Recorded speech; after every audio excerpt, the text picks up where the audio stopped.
जय हिंद प्यारे बच्चों, गुड इवनिंग। कैसे आप सभी लोग? आशा करता हूँ कि बहुत अच्छे होंगे। जैसा कि आपको पता है, एयरफोर्स एक्स और वाई ग्रुप का रिजल्ट आउट हो चुका है। जो बच्चे फेज फर्स्ट को क्वालिफाई कर लिए उनके लिए बहुत बहुत बधाइयाँ। फेज सेकंड के लिए कौन कौन से डॉक्यूमेंट रिक्वायरमेंट रहेंगे, कौन कौन से कागज़ आपको बनवा के ले जाना है, समय बहुत कम है और डॉक्यूमेंट की लिस्ट थोड़ी सी ज़्यादा है। तो ये वीडियो आप लोगों के लिए बनाया जा रहा है। बहुत इंपॉर्टेंट होने वाला है ये वीडियो कि कौन कौन से डॉक्यूमेंट हैं जो आपको अभी से तैयार कर लेना है, क्योंकि आने वाले समय में डॉक्यूमेंट बनवाने में भी टाइम लगता है। इसलिए आपको ये वीडियो ज़रूर देखना चाहिए और अपने पूरे डॉक्यूमेंट एक साथ कलेक्ट करके और वहाँ फेज सेकंड के लिए आपको जाना है, ताकि वहाँ पर किसी भी प्रकार की कोई समस्या का आपको सामना ना करना पड़े। ठीक है, तो इस वीडियो में अपन देखेंगे कि कौन कौन से वो डॉक्यूमेंट है जो अपन को ले जाना है। चलिए हम स्टार्ट करते हैं। सबसे पहले देखो, पहला पॉइंट क्या लिखा है, colour print out of admit card of phase second. यानी फेज सेकंड में जो भी आपका प्रिंट आउट निकलेगा, किसका? एडमिट कार्ड का, वो कैसा होना चाहिए? कलर प्रिंट आउट होना चाहिए, पहला हमें याद रखना है। And verified admit card of phase first used during online examination. यानी कि जब आपका ऑनलाइन एग्जामिनेशन हुआ था फेज फर्स्ट का, तो उसमें जो एडमिट कार्ड आप लेके गए थे, जो वेरीफाई एडमिट कार्ड होगा वही आपको लेके जाना है। ये बात ध्यान से सुनना, ठीक है। सेकंड वाले पॉइंट में देखो क्या लिखा है, colour print out of duly field application form downloaded on completion of online registration. जब आपने ऑनलाइन फॉर्म भरा था तो उस समय आपका एक कलर प्रिंट आउट निकला होगा फॉर्म का, वो आपको लेके जाना है। The application must indicate the payment status as successful in relevant column and must wear the same registration number as printed on the admit card. यानी कि जो आपने फॉर्म भरा था, उस फॉर्म भरने के दौरान जो आपको एक कागज़ मिला होगा, एक रजिस्ट्रेशन कार्ड मिला होगा जब आपने फॉर्म भरा था, वो आपको लेके जाना है। साथ में उसमें विशेष रूप से ये मेंशन होना चाहिए कि आपने पेमेंट कर दिया है, तो पेमेंट सक्सेसफुल ऑलरेडी लिखा होगा। ठीक है।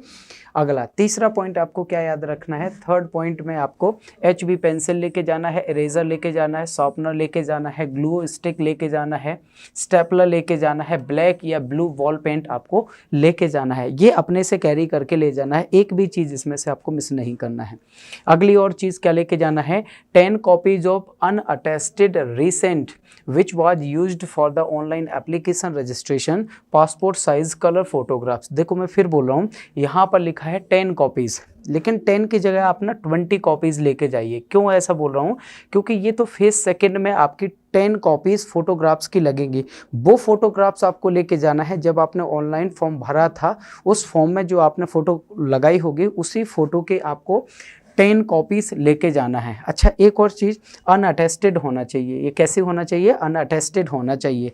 और ये कब? वही फ़ोटो जब आपने ऑनलाइन एप्लीकेशन फॉर्म भरा होगा तो जो लगी होंगी पासपोर्ट साइज़ की फ़ोटो, वही आपको लेके जाना है। अब मैंने आपको यहाँ पर 20 बोला है, लेकिन सर इसमें तो 10 लिखा हुआ है। देखो, 10 अपने पास ऑलरेडी कलेक्ट करके रखना, 10 फेज सेकंड में लग जाएंगे, 10 जो बचेंगी तो लास्ट में जब ज्वाइनिंग का समय आएगा या कुछ अन्य आगे भी समय इसकी ज़रूरत पड़ सकती है, तो उसके लिए आप ज़रूर इसको तैयार करके रखिए। आगे चलते हैं, और कौन से कागज़ चाहिए? देखो, ओरिजिनल एंड 4। देखो इस बात को बहुत ध्यान से सुनिएगा, जो मैं आपको अंडरलाइन करते जा रहा हूँ या सर्कल करते जा रहा हूँ, इनको बहुत अच्छे से पढ़ना है। Original and 4 self attested photo copies of matriculation, यानी 10th पास का जो आपकी 10th की अंक सूची होगी वो कैसी होनी चाहिए? ओरिजिनल भी लेके जाना है, साथ में उसकी 4 सेल्फ अटेस्टेड फोटो कॉपी भी लेके जाना है। सेल्फ अटेस्टेड फोटो कॉपी लेके जाना है, कितनी? 4, और साथ में ओरिजिनल भी लेके जाना है। सर्टिफिकेट क्या लिखा है, required for verification of candidate name, father name and his date of birth. देखो ये किस लिए मंगाई जाती है? ताकि आपका नाम, आपके फादर का नाम, आपके डेट ऑफ बर्थ को मैच किया जा सके। तो आपको 10th की अंक सूची लेके जाना है, साथ में यहाँ पर 4 सेल्फ अटेस्टेड फोटो कॉपी भी लेके जाना है। अगला देखिए क्या लेके जाना है, ओरिजिनल एंड 4 सेल्फ अटेस्टेड। देखो ओरिजिनल भी लेके जाना है और 4 self attested photo copies of matriculation, यही वाला 10th के marksheet applicable for 3 years diploma. अगर आपने इसके अलावा 3 इयर्स का डिप्लोमा किया है तो उसका original plus 4 self attested photograph या फोटोकॉपी लेके जाना है। होल्डर ऑफ 2 इयर्स, या फिर आपने कोई भी वोकेशनल कोर्स किया हुआ हो या फिर जो भी आपने ऑलरेडी कोर्स किया हुआ है उसकी ओरिजिनल आपको अंक सूची लेके जाना है, साथ में 4 सेल्फ अटेस्टेड इसकी फोटोकॉपीज लेके जाना है। अब कई लोग ये बोलेंगे कि सर हमने मान लीजिए किसी कॉलेज से किया है कोई डिप्लोमा या वहाँ से हमको अंक सूची नहीं मिली है, तो आप वहाँ के प्रिंसिपल से जाके लिखवा लीजिएगा ये ज़रूर ध्यान से कि यहाँ से इन्होंने ये कोर्स किया है और इनकी अंक सूची यहाँ पर जमा है। कोशिश कीजिए अगर मिल जाए तो बहुत अच्छी बात है, अगर नहीं मिलता है तो वो लिखवा के ज़रूर रखिए। अगर इनकेस ऐसा कोई ऑप्शन बनता है तो वहाँ पर ज़रूरत इसकी पड़ सकती है। ठीक है, ये बात ध्यान रखना। अगला चलते हैं नेक्स्ट, देखो original in 4 self attested. Original देखो इस पॉइंट पे बहुत ध्यान से सुनना, ओरिजिनल एंड सेल्फ 4 अटेस्टेड, ये जो 4 कॉपी होंगी किसकी, इंटरमीडिएट यानी 12th की।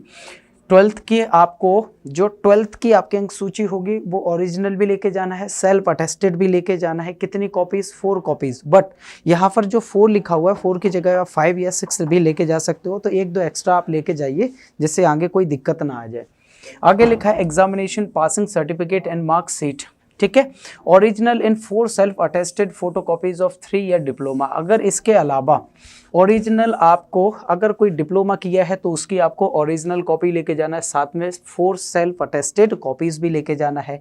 इसके अलावा अगर आपने कोई और डिग्री या डिप्लोमा किया हुआ है तो ऑल सेमेस्टर्स की, देखो फिर सुनना, हर सेमेस्टर्स की आपको ओरिजिनल और फुल जो 4 सेल्फ अटेस्टेड कॉपीज हैं ये ज़रूर लेके जाना है। अगर आपने 2 ईयर का वोकेशनल कोर्स किया हुआ है तो उसमें भी सेम प्रोसीजर आपको फॉलो करना है। हर सेमेस्टर की ओरिजिनल कॉपी भी लेके जाना है, साथ ही साथ आपको उसको जो 4 आपकी सेल्फ अटेस्टेड कॉपी होंगी उसको भी लेके जाना है। आपने कोई भी कोर्स किया हो है ना, वो आपको उसको हर सेमेस्टर की जो आपको अंक सूची मिली होंगी उसको ज़रूर लेके जाना है, ये बात ध्यान रखना। आगे हम बात करें, अगला देखो क्या लिखा है, ओरिजिनल इन 4 सेल्फ अटेस्टेड। देखो यहाँ भी ओरिजिनल और 4 self attested photocopy of graduation post graduation passing certificate. यदि आपका ग्रेजुएशन या पोस्ट ग्रेजुएशन कंप्लीट हो गया है तो आप उसमें एक ओरिजिनल आप उसकी डिग्री ले जा सकते हो और साथ में आपके 4 सेल्फ अटेस्टेड फोटोकॉपीज लेके जाना है। अच्छा, ओरिजिनल भी लेके जाना है, ये बात ध्यान रखना बहुत ध्यान से। 4-4 लिखा है तो आप 6-6 लेके जाओ, क्या जाता है ना।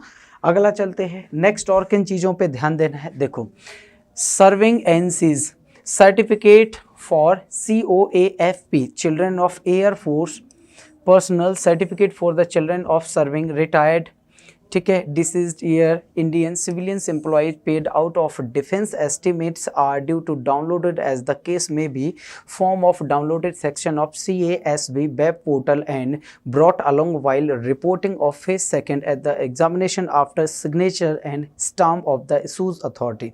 अब देखो ऐसे बच्चे जिनके पिताजी एयरफोर्स में कार्यरत हैं या फिर रिटायर्ड हो चुके हैं तो उनका एक सर्टिफिकेट लगेगा। उनका क्या लगेगा, एक सर्टिफिकेट लगेगा। वो सर्टिफिकेट कहाँ से डाउनलोड करोगे, आप इस वेबसाइट से, इस वेब पोर्टल से डाउनलोड करोगे और डाउनलोड करने के बाद आपको उसमें क्या करवाना है, सिग्नेचर और स्टाम्प लगवाना है। किससे लगवाओगे, जो भी वहाँ की इशूज़ अथॉरिटीज़ होगी उसके द्वारा। तो इस बात का भी बेहद ध्यान रखना है। ये उन बच्चों के लिए है जिनके पिताजी एयरफोर्स में सेवारत हैं या फिर क्या हो चुके, रिटायर्ड हो चुके, उन बच्चों के लिए। अगला चलते हैं नेक्स्ट, देखिए 4 candidate discharge from Indian army, Indian navy, Indian other government organisation original in 4 self attested photocopies of discharge certificate issues from Indian army, Indian navy government organisation. यदि कोई बच्चा ऐसा है जो इससे पहले इंडियन नेवी, इंडियन आर्मी या किसी अन्य ऑर्गेनाइजेशन में जॉब कर रहा हो तो वहाँ का जो डिस्चार्ज सर्टिफिकेट है वो भी आपको लेके जाना है। ये उनके लिए जो ऑलरेडी गवर्नमेंट जॉब में है। नेक्स्ट देखो, नो ऑब्जेक्शन सर्टिफिकेट यानी कि NOC और original in 4 self attested photocopies. देखो ओरिजिनल भी NOC लेके जाना है और सेल्फ अटेस्टेड 4 कॉपी लेके जाना है। From the employer application only the candidate personally serving any government organisation. अगर कोई बच्चा गवर्नमेंट ऑर्गेनाइजेशन में ऑलरेडी है तो वहाँ से आपको NOC लेके ही जाना है। एक ओरिजिनल NOC आपको लेके जाना है और उसकी 4 कॉपी सेल्फ अटेस्टेड भी लेके जाना है। ठीक है, ये गवर्नमेंट एम्प्लॉयज़ बस के लिए है। अगला देखो, अगला है ओरिजिनल एंड 4 सेल्फ अटेस्टेड। देखो ओरिजिनल भी और 4 सेल्फ अटेस्टेड फोटोकॉपीज NCC, चाहे वो A ग्रेड हो, B ग्रेड हो या फिर C सर्टिफिकेट ग्रेड का हो, अगर ये एप्लीकेबल है तो ही लेके जाना है, अदरवाइज कोई दिक्कत नहीं है। ठीक है, आगे चलते हैं। Original and self attested photocopies of admit card of 12th intermediate examination. बहुत ध्यान से सुनो, इसमें इस पॉइंट में बहुत सारे बच्चे कंफ्यूज हो जाएंगे कि सर इसने 12th में जो यानी 12th का जब एग्ज़ाम दिया था तो यहाँ पर एक एडमिट कार्ड आपको मिला होगा, यहाँ पर भी आपको एक एडमिट कार्ड मिला होगा। अच्छा, ये जो एडमिट कार्ड है ये ओरिजिनल लेके जाना है। अब कई लोगों को बड़ी दिक्कत होगी कि सर हमने तो 2-3 साल पहले एग्ज़ाम दिया था, अब हम तब का एडमिट कार्ड आज कैसे लाएं और कहाँ से लाएं। तो देखो, मेरा मानना यह है कि अधिकतर बच्चों को ये नहीं मिलेगा। फिर भी आप कोशिश करिए, आप अपने स्कूल में जाइए, अपने स्कूल वालों को बताइए कि सर फेज सेकंड का हमारा एग्ज़ाम है और ऐसी ऐसी समस्या आ रही है। तो या तो अगर मिल जाए तो बहुत अच्छी बात है, अगर नहीं मिलता है तो अपने पास एक अदर ऑप्शन रखिए अपने पास कि बस वहाँ के स्कूल से आप लिखवा लीजिए कि भाई यहाँ के 12th का बच्चा है, इस साल इसने परीक्षा दी है, ये रोल नंबर था, और वहाँ की स्टाम्प सील लेके आप अपने पास रखिए। इन केस अगर कोई ऑप्शन बनता है तो हो सकता है कि वो काम आ जाए, नहीं तो क्योंकि 12th का जो ओरिजिनल एडमिट कार्ड है वो तो आपको लेना ही पड़ेगा। अगर मान लो अधिकतर बच्चों के पास तो ये नहीं मिलेगा, ऐसा मतलब मेरा मानना है। अगर इन केस ऐसा कोई ऑप्शन बनता है तो ज़रूर आप क्या करो, अपने स्कूल से अपने प्रिंसिपल से सील साइन स्टाम्प करवा के और आप ले जा सकते हो। अगला देखो, अगला लिखा है 1 copy of no risk certificate duly signed by the candidate and parent guardian. क्या लिखा है, उम्मीदवार और माता पिता अभिभावक द्वारा विधिवत हस्ताक्षरित नो रिस्क सर्टिफिकेट की एक प्रति लेके जाना है ना। ये माता पिता के द्वारा बनेगा नो रिस्क सर्टिफिकेट, उसमें साइन होना चाहिए घर वालों के विधिवत। आगे आओ, duly filled and signed tattoos certificate by candidate with permanent body tattoos must bring 2 post card size photograph each, closeup and distant view with details in size and type of duty tattoo.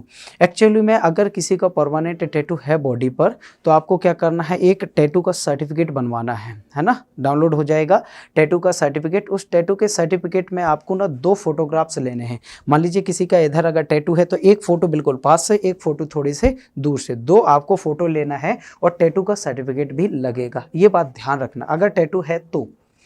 अगला चलते हैं, अगला लिखा है 1 copy of constant form of PFT and medical test duly signed by the candidate of 18 years above of age to be signed by parents guardian if below 18 years of age।